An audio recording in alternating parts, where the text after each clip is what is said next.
Hello, everyone, and welcome to Spill the RT episode 89. I'm here with Josh Stein, and I am ready to spill some tea with you, Josh. What's the crack?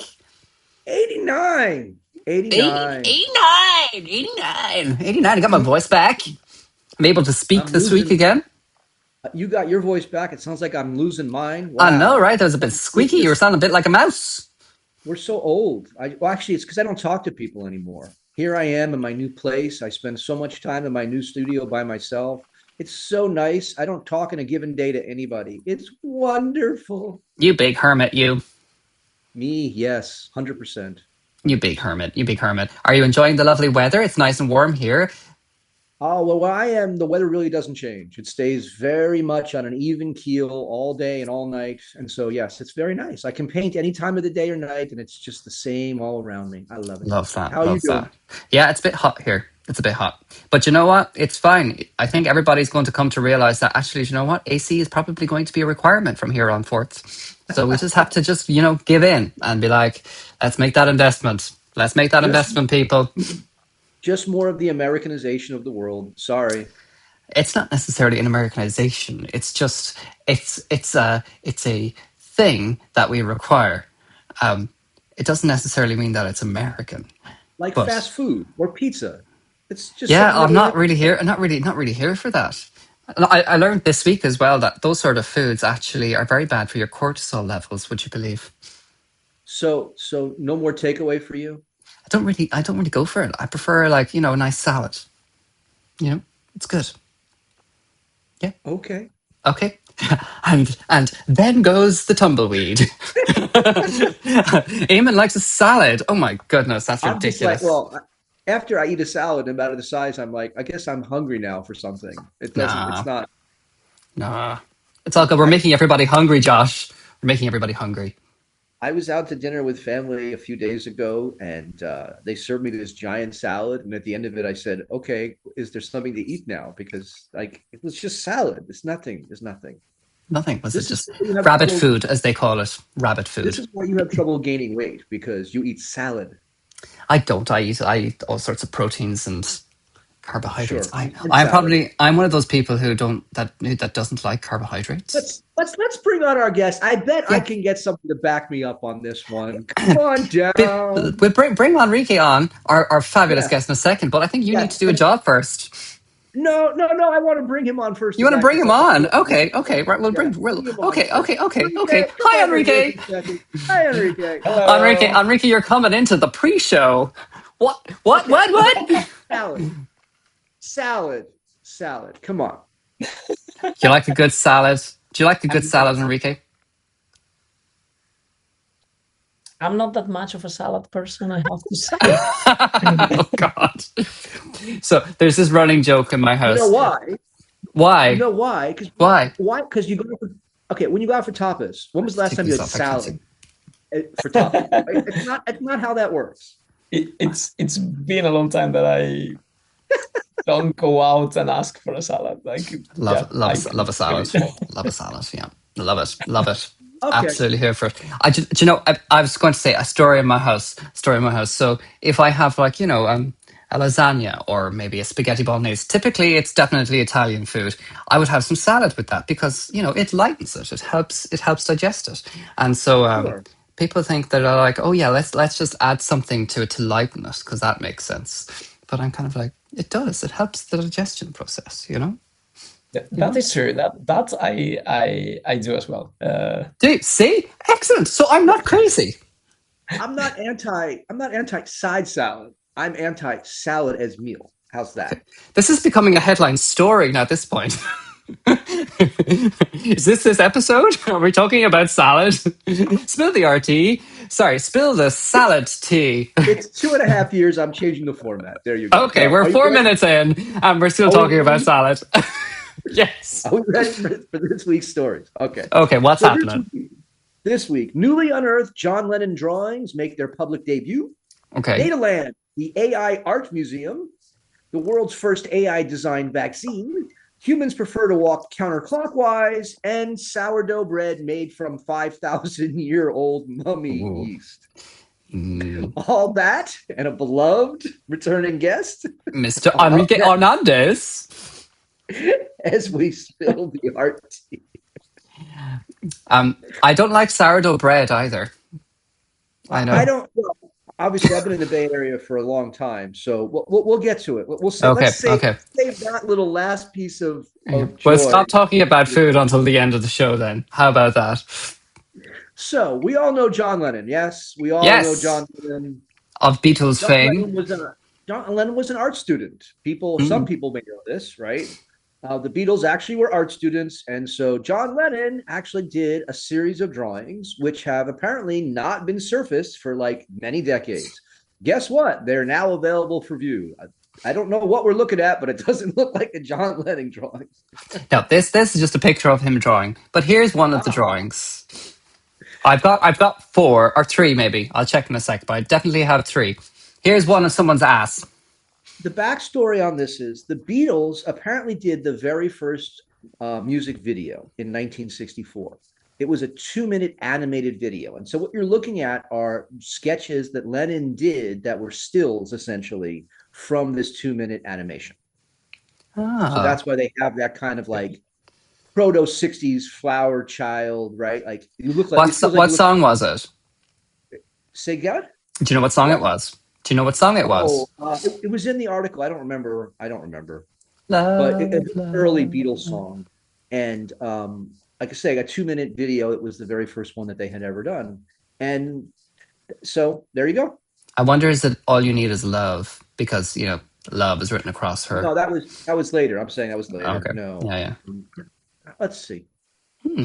I like this. It's cool. What do you think, Enrique? I'm wondering if like I do music as well, and sometimes my visual art it informs some of my music, and Mm. it also is something that I'm currently working on to incorporate into, for example, my a CV and have a bit of a story. I guess they didn't actually incorporate it in that way. I see it as something that could be very interesting as well, like to illustrate an album directly, like the entire album.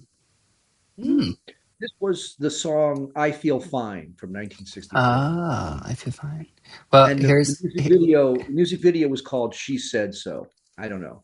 Oh I'm with no. you, Enrique. Like I've done installs where I've had my own music that's played during the install. So it was like you were getting the visuals and you were getting the oral, and so it was like a combination of things. And Mm. certainly, I think as a drummer, I guarantee, given some of the work I do, like I do work where I deliberately want people to touch it. I do work that combines different like light mediums and things. To me, like being creative is being creative. I think we draw these artificial lines like, oh, I'm a painter, I'm a sculptor, I'm a like bullshit. You make stuff. You make stuff. You add to the world. You take Mm. from nothing and you make, right? Like that's what creative flow is. Mm. Yeah, Yeah. I like that. Yeah. Here's a picture of someone dipping their toes into water and the words in. Yes. And here's a picture of her. Oh, there's my mouse. And here's another one, which is like a little. Maybe is it a caterpillar? Maybe. Yeah. With caterpillar with stripes. But I think Hmm. you can see like proto what becomes like Sergeant Pepper's within a couple years, right? Like Yes. stylistically, they're already by 64 moving into this pop sensibility for Yeah. sure. I see. Yeah. There's the number 69 in this image, so there must be quite a lot of them. So yeah, well, apparently there's like several hundred because this was for an animation, right? And so at one point it was an assembled set, and then the set got broken up. And then what they've tried to do for this new install, putting it on display for the first time, is to try to get as many of those back together in one set as they can. And I'm trying someone to find. apparently owns the whole set somewhere, which I'm sure they're worth quite a bit of money at this point. If that's 67 and that's 67, or maybe that's 69. Oh, that's 69. 67, 68, 69, 70. Ha! There you go. Now you have it in line.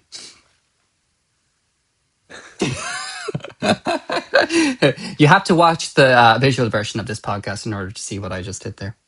No, and the people who are here with him don't really understand what he just did, I except put them in counting. order. So look, that's in order of their numbers. So Okay, but you can this see is from an. This if is, there's some level of streamlined narrative, this is the order have in you which ever they are watched? presented. Have you ever watched an animation? Are you familiar with the way animation works? I am, yeah. So there's many frames in between each of these. Of course, but this is like what we were speaking about last week with the storyboards. However, this is a drawn one where they use actual hands and materials and not the robots that we're just about to speak about.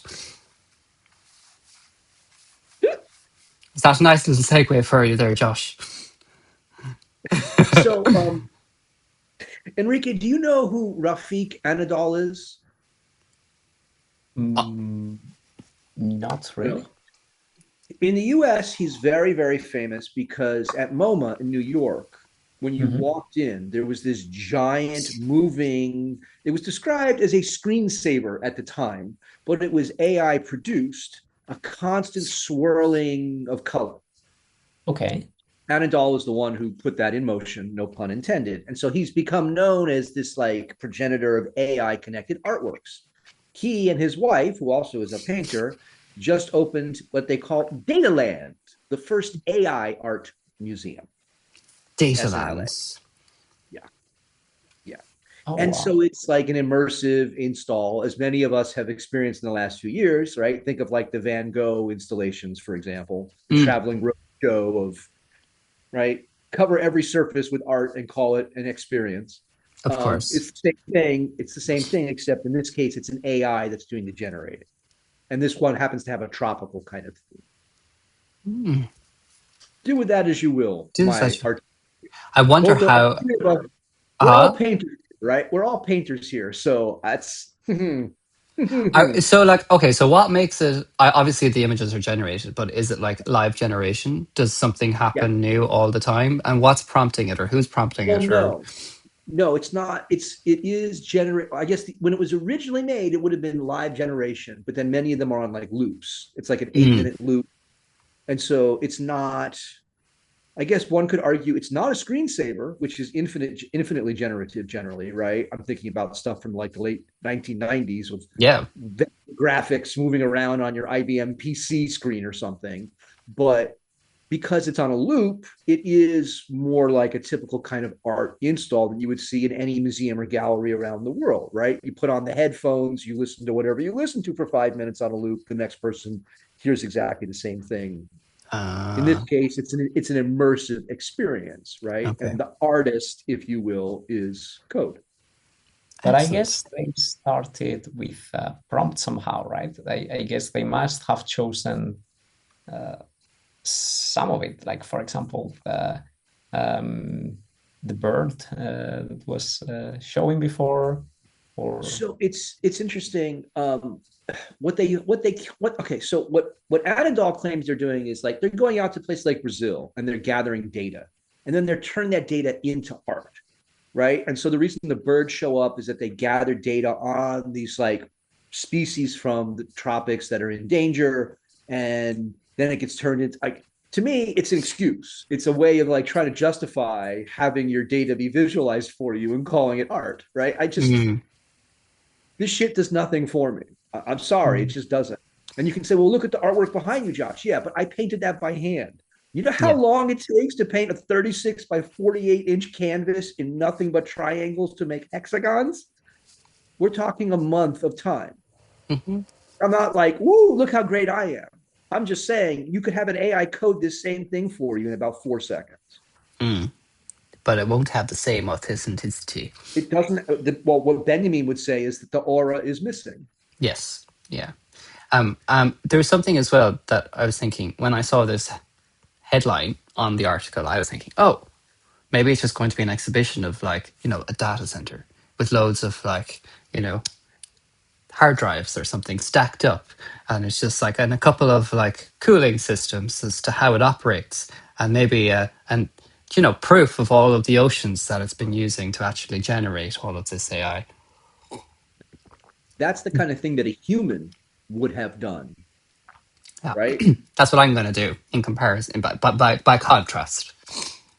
Yeah. I mean, I think about early experimenters who did installations using things like televisions and video monitors.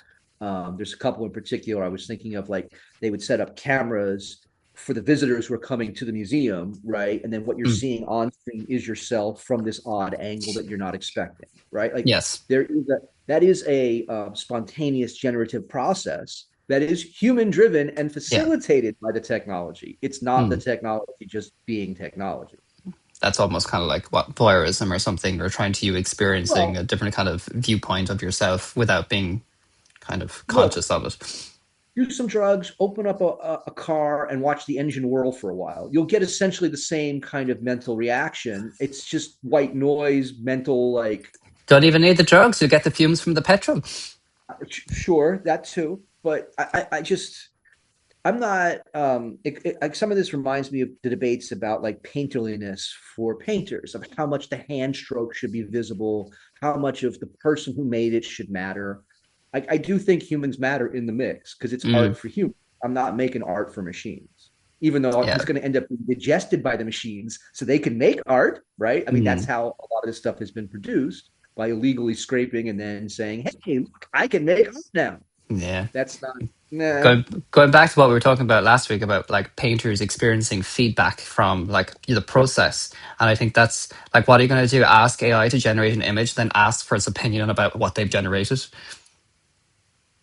Is there something a bit meta about that? Maybe, I don't know. Anywho, bing bing. I always find as well nowadays there is a lot of there are these experiences everywhere, and this way of experiencing in a new in a different way, which generally involves a lot of visual image and sound and light and color. And sometimes we forget as well the act of experiencing an artwork just by sitting with it and trying to feel. Like sometimes, do we need an experience of something that is already an experience in a way, just by the mere fact of existing? None of Mm, this AI shit is a Rothko, no. right? And anyone who's actually been in a room with a Rothko, images do not, they just don't. You're just like, it's some splotches of color. Yeah. No, no. When you're actually in the room with it and you see the layer upon layer that go into creating the depth of field that is there on the canvas, Yeah. it's not the And same. similarly, I think, and even going back dated a little bit, like looking at, say, a Rothko painting on a screen is still, and people are saying, oh, but it's just the color blue or whatever. And it's like, yeah, but that's what it looks like on a screen. Go to the gallery, sit in front of it, and be like completely encapsulated by one, the sheer scale of it, because they're huge, and Yeah, two, like the depth of it, which is intense. yeah. But also the stillness. Oh, wait, I Yeah. have to be still, Hmm. right? I mean, I'm with you, Enrique. I think what we're seeing is like it's a reaction to how much of our lives have gone from analog to digital, right? And so, on all different kinds of places around the world, people are seeking analog experiences. The problem is you don't really get to go backwards. So, like a pure non-digital existence, unless you have a lot of money, no, I'm sorry, that's not how that works, Yeah. right? And so it ends up being this middle ground that, for good or ill, becomes, yes, experiential, but also much more carnivalesque and much more performative, not about taking in so much as being within. Exactly. Yeah. And that's not, it has so little attraction to me. I have Yeah. no time or energy for it. You can see that in movies as well. How like, it started with special effects, but it goes on, and like animation, for example, where Mm, every frame there has to be something happening, mm, and we cannot just stay there with the image and put yeah. attention to the story or just to the beauty of it. I wonder if there will be a time in which actually that will happen. We will go back. We will start craving. Oh, I think it's Um, happening already. I think there's people Yeah, but already that's, doing that. but you can't, there's no, yeah, there's like these movement. I want VHS, I want 8-track tapes. Like it's still technology, right? You're Yeah. not this like prelapsarian, I'm going to get to Eden. It doesn't Yeah. exist. It's gone. unless you got a lot of money to buy your private island and get rid of everybody, guess what? It's mediated in different kinds of ways. Yeah. It's interesting you say that So, because, oh, hold on one sec. I have a point. go ahead. There's yeah, Moana, the Disney movie, has just been remade as a live action, and it's like everybody loves the first movie, the Moana movie, the music, the authenticity, the quietness, the joy, the beauty, and it's now a live action movie, and it's been absolutely annihilated by the press. You know, it's got like 1-star reviews, and it's just everything that was wonderful about it. It's just been taken out of it. Exactly. There are things that are like the best thing about it is its simplicity or Yeah. its austerity. If Yeah. we remove that and we make it huge and visually impactful, and we actually kill the thing that was good. Yeah. Well, that could also be a case of the mismatch of you when you're creating a narrative, right? When you're writing a story like that, you're trying to match it to what the medium is going to be. Yeah. So writing for animation is different than writing for live action, just Mm. by the nature of how the not just like the making of, but the way the stories themselves are constructed. And Mm. so I mean, it doesn't surprise me that it failed. Think about how adaptations often going from one medium to another, you're like, oh, this is fantastic. It was over here. But as soon as you switch over to something else, I don't, you know what I mean? I don't know that that's about like digital versus analog so much as just a bad adaptation. And they Yeah. would have been better. They wanted to make a movie, maybe coming up with a new story rather than trying to cap on. Literally. Yeah.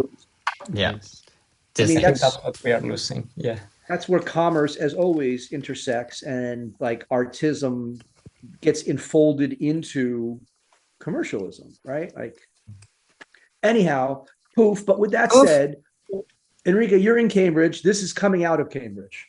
The first AI designed vaccine is in trials. And what makes this interesting is it's a super vaccine. It's meant to deal with all COVID, all various kinds of that style of virus, but also proactively into the future for when the viruses mutate.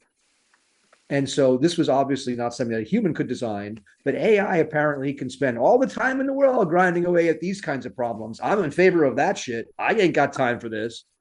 But so the first actual like true medical benefit here from AI is actually in development coming out of Cambridge.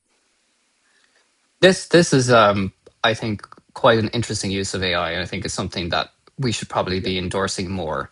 I don't know. I'm not in the medical world, and I don't know how they particularly feel about AI using science and all that kind of stuff. And Enrique, you're an engineer, so you probably have a bit more insight to all of this lab work than either of us.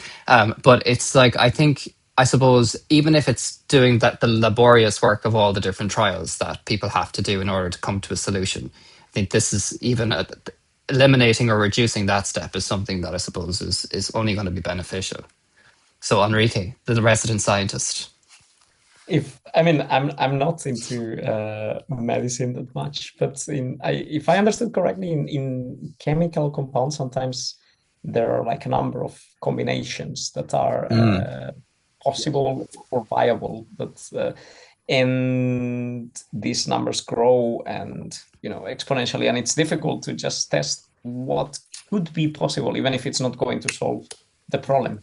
Yeah. So having a machine that is able to come up with that and already give a sample that is small enough, I guess that's something that it can be used for. And I don't know very well how they are including the idea of the virus changing, but I guess if the vaccine is able, in the end, it's a little bit what we see in AI in computers, I guess. Like it learns from new available material and it provides a response to that. I really like that. Sometimes we think of AI always from the digital point of view, and we think of AI generated images or fake news, and we see that part, which is something that we need to be aware of. But of course, there are good applications. I'm very happy to see this because we don't get to see that much the people who are actually using it for a positive impact like this one. So I really like this story as well. This is the kind of situation where we see AI it's not being trained on what humans have done in order to do the same thing and make money. right? What it's actually, this is about protein folding and trying like literally hundreds of thousands of combinations, right? The kind of thing that would take a human. There's not enough time in the world for the human to do with Mm, this machine, right? But that's about facilitating something that's beneficial to humanity as opposed to trying to make money off of humanity. And the whole mm, idea here is, I guess, the way this worked is they needed predictive powers, if you will, in terms of the mutagenic potential of the coronavirus. And so you have to be able to forward track, well, what are the potential, what vectors of mutational yeah. chance are likely to happen here, right? And so you're proactively putting into the vaccine things that are there for when the virus decides to get around to mutating to that, which is kind of insane if you think about it. It's like time traveling, but it's there in our bodies then if you are willing to accept the shot. Mm. Well, yes. Let's not open that kind of worms. Yeah, that's. I think it's positive. It is positive, and especially like as we said that like it takes so long in order to come up with any sort of level of solution in this world in this industry that I think hopefully this will fast track a few things in even just isolating what doesn't work, and what's not going to be So effective. as always, I know I don't want us to present the image like we're 100% anti AI or anti technology or right. Like, no, like that's not the issue. It's how it gets used and who's using it and for what ends. Mm, And stuff that's beneficial to humanity sort of sounds like what we talk about with art, right? I don't really care who it is that appreciates it as long as it gets appreciated. yes. Same kind of thing. Horses for courses, isn't that what they say? Horses It's for to me, courses. it's more like just putting out as opposed to taking in, right? Capitalism tells us to take and take and take. Yeah. I don't. I'm not really interested in that. I think I've Someone taken has enough. to put out, Josh. Someone has to put out. I put out. Good man. Good job, you. doing it, We were doing it talking for the about. country. We were talking about OnlyFans. I put out. Just put in some of those feet pics from John Lennon. That'd be perfect. There you go. There you Right, go. move swiftly on there to your Speaking next of, story. speaking of feet, poof, Oh, off we go. Off we go to the University of Navarra in Spain. Yes, back to Spain again, Enrique, whether you liked it or not. This is Española.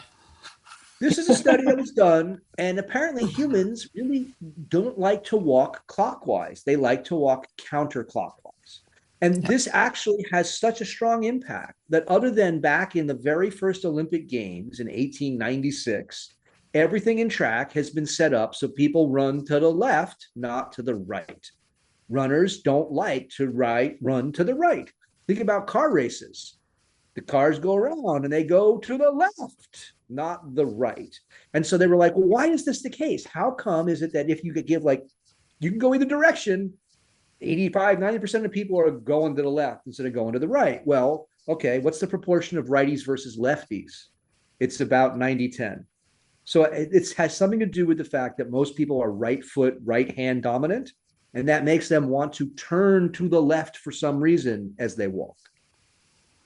That's bizarre.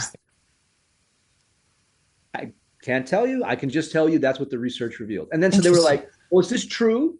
Is this only Spanish people or what? And so then a researcher in Japan at University of Tokyo did the same study and found exactly the same results on the other side of the Well, world that's with a that's what I was. completely. Yeah, that's what I was saying because like the article is listed, the like that clearly looks like the Shibuya crossing, in Japan and in Tokyo, and I was just like, I'm a little dumbfounded by this because I'm And so thinking it about doesn't matter. It doesn't matter whether you're a car on the right side or left side of the road culture, right? Because yeah. it's a 60-40 around the world, depends on who your colonial power was, basically. But at the end of the day, everybody, even if you're driving, like we in the US, right? We drive on the right side of the road, but we still, when we race our cars, we're driving going left around the loop. And when we run Oh, track races, we go left around the loop. I well, if you guess go, if you are right side dominant, like you would start moving your right arm.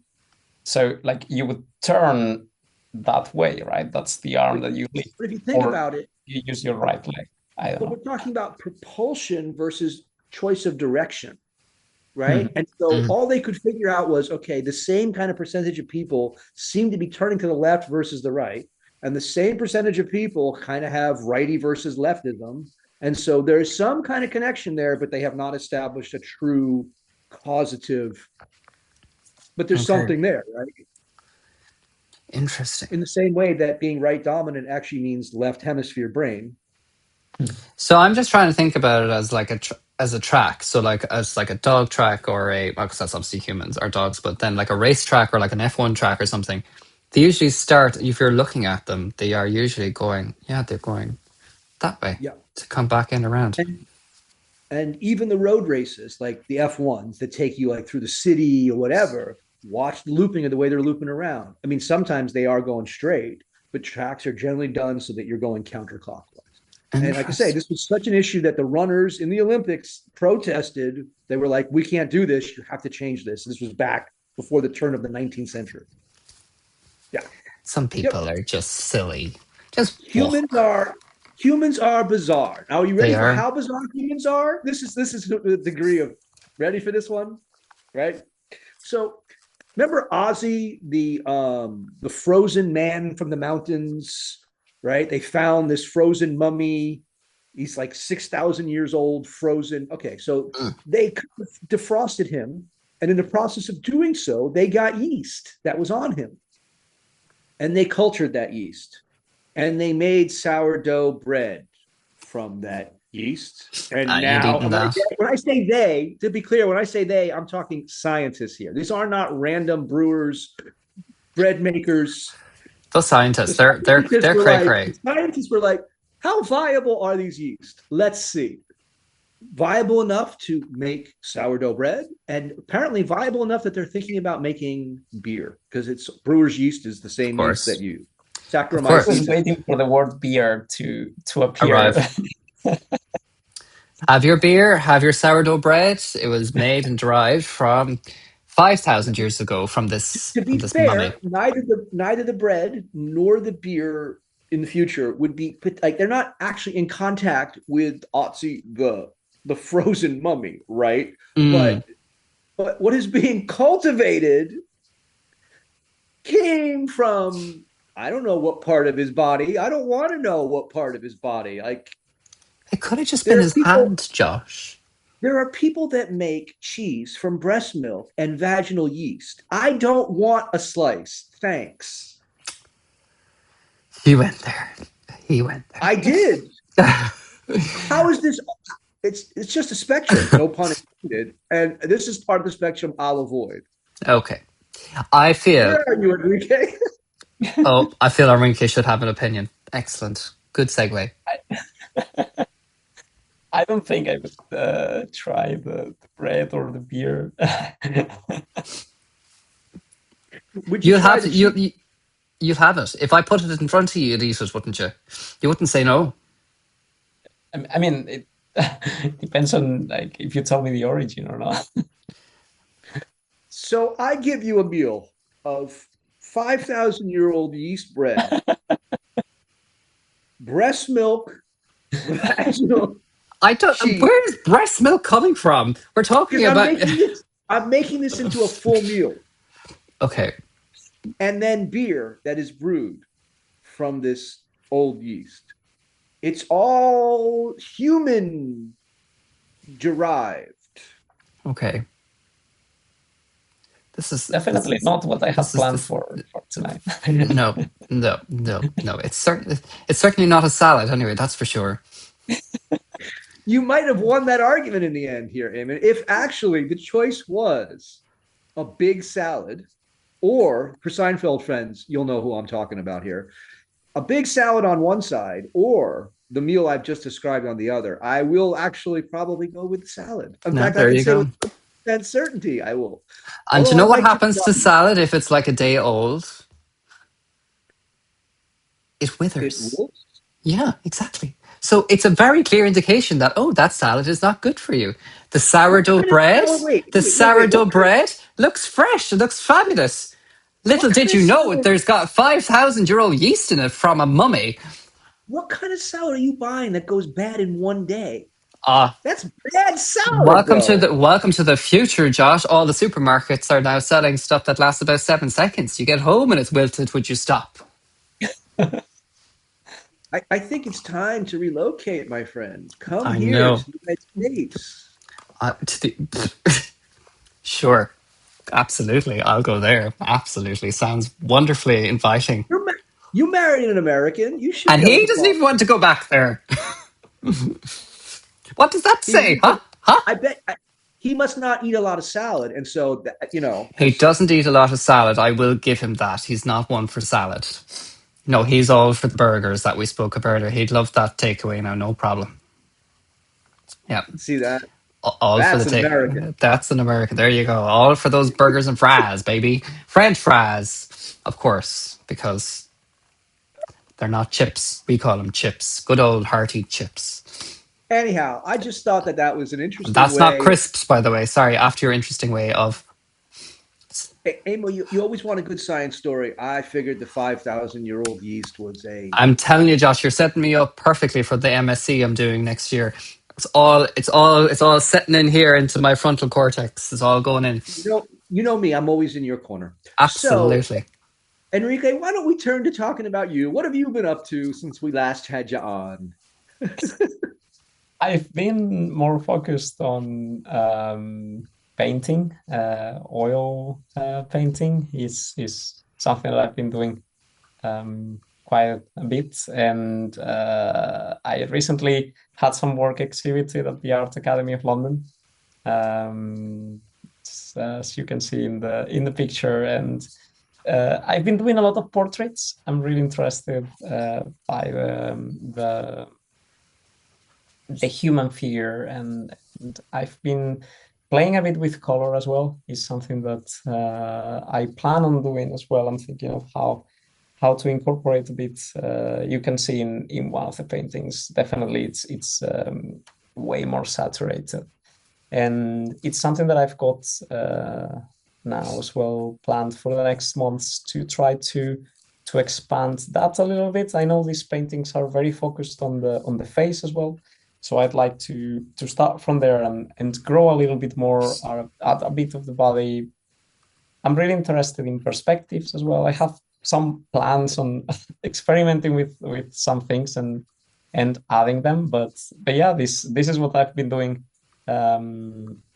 recently, a bit more trying to put a bit more color, and you can see a bit the evolution of the three images as well. And are you working with photographs or live models? Both of them. One of them is a self-portrait, so it's actually it was in the mirror, and it's very interesting to. I hadn't painted myself that much before, and it's very interesting to do that. It made me realize a lot of things about myself, and it also helped me understand a bit better the different colors and how to push them a little bit further. I've been doing a lot of studies on that and about the planar structure as well of the face, and at what point when something becomes light, how can we push it to still be saturated enough? How can we do that? I'm really interested in the structure of the face. Is something that caught my attention a lot. I've said before, I think your style reminds me of like Egon Schiele, Fauvism, right? Like I think the more you push that, the more interesting it gets because it ends up creating these like unexpected moments where things are merging together on the canvas in ways that you wouldn't expect them to, right? And so it's like the picture that Amos got up right now. You wouldn't expect to see a face with that kind of planar breakdown, but it makes you see the face differently as a result. Yeah, it's definitely something I really like the observation side of things. I really like to pay close attention, try to decipher what's going on, and then think, how can I exaggerate this? What can I exaggerate? Can I exaggerate the expression, the color, the proportions? I really like, and I feel I'm going to incorporate more and more things I did in the past, like contortions or elongation, posture, things like that. It's definitely something that I find very interesting, and it's great to have the chance to explore that. Yeah, that would be interesting to see how some of that architectural stuff you were doing applies then onto the body as form. Absolutely, that's good. And just adding that kind of surrealism to it. Yeah, it definitely would push in that kind of way for sure. That's really cool. You talented So, boy, you. so for you, the London exhibition worked out well. Yeah, it was very happy. I was very happy to see Eamonn there, actually. Yeah, it was great. It was very good. It was buzzing, so it was, Josh. There was loads of people at it, and it was very a great collection of work from all of the students that are in the art academy. But of course, Enrique stood out with his wonderful portraits. They were very cool, and it's great to see them in real life as well. And that texture that you see there is very tangible when you look at them up close. Nice. It's So very cool. that new work is going to be working more on portraiture. I think so. Yeah, for the next months, that's what I've got planned. Oh, excellent. And you made the cover of our magazine. There you go. You did. There's your plug. There you do. And there you are. Look, see your lovely painting of a torso there at the cover of the magazine. Very exciting. Issue number 3 out for sale now. It is indeed. Buy all 3 for $16.99 at www.newcollective.com. Exciting times. In very exciting times. What are you skidding at over there, Josh? I love the way we segue right into crash commercialism whenever we can. I'm only supporting Enrique's work. You need to have this on your coffee table. It's very important. Very important that you share his work on everybody's coffee table. It's very important. Assuming you have a coffee table. If you don't have a coffee table, that's okay. Put it on your kitchen table. If you don't have that, put it on your counter. If you don't have that, leave it on the floor. It's all good. It's all good. Have you got a floor? I do have a floor, yes. Perfect. Well, put them there. Yes, Enrique, you did make the cover this week. Josh, you might make the cover next issue in September.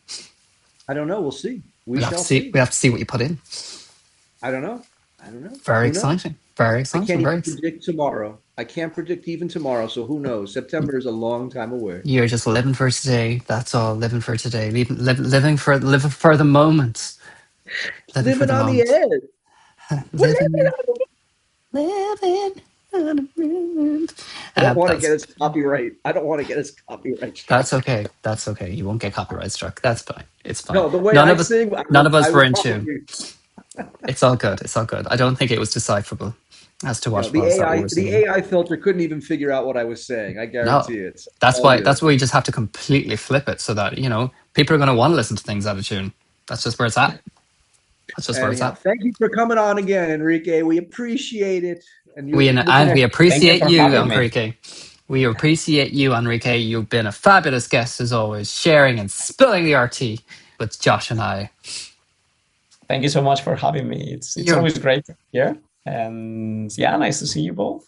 Yeah, excellent. Very good, very good. Well, we are hitting a big milestone on our next episode number 90, in a couple of weeks. So stay tuned for that. It won't be on next week, but it will be on the week after. So until then, Josh, Enrique, everyone else, stay creative, and we'll see you in a couple of weeks. Bye for now, folks.